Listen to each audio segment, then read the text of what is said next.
500រនួយផុតបន់15ថ្ងៃគុណផុតថ្ងៃចំបន់ថ្ងៃ15រនួយផុតបន់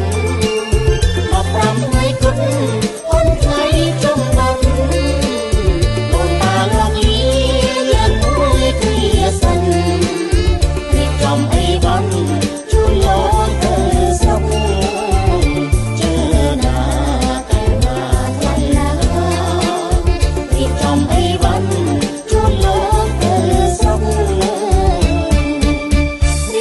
អង្គរមកសំដែងត្រីរកទាំងសាលីចុងនៃចំរករៀបស្រូវអង្គរមកសំដែងត្រីរកទាំងសាលីចុងនៃចំរករៀបទូងរៀបក្បូនជួយលោកទៅស្រុកសែនសុំត្រីសុំស្រុងទាំងក្រុមគ្នាជើណា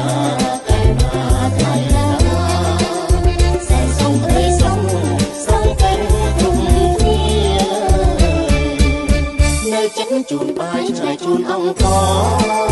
មុនលោកចេញចោក៏ជូនក៏ជានៅចេញជូនបាយឆ្ងាយជូនអង្គមុនលោកចេញចោក៏ជូនក៏ជា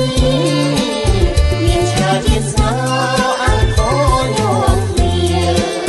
ជួបដៃមកទីជូនលោកពីសា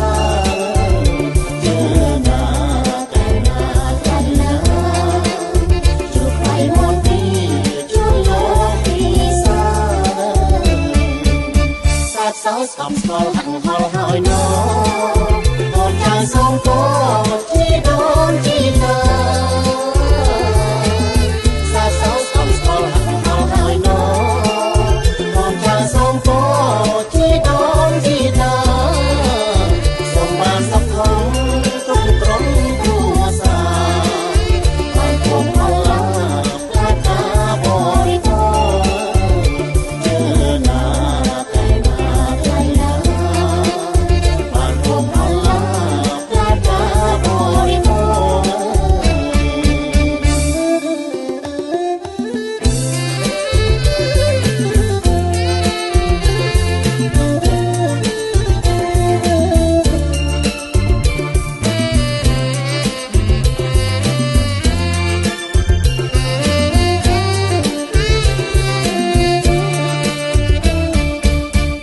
ចិត្តជូនបាយឆ្ងាយជូនអង្គ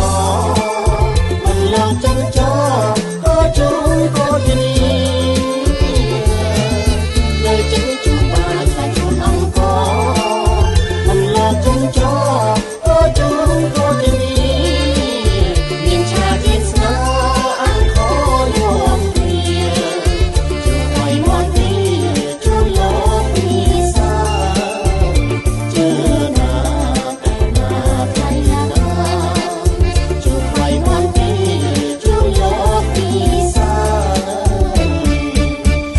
សោស្កំស្គាល់ហាក់ហល់ហើយណូកូនចៅសូមពរជីដូនជីតា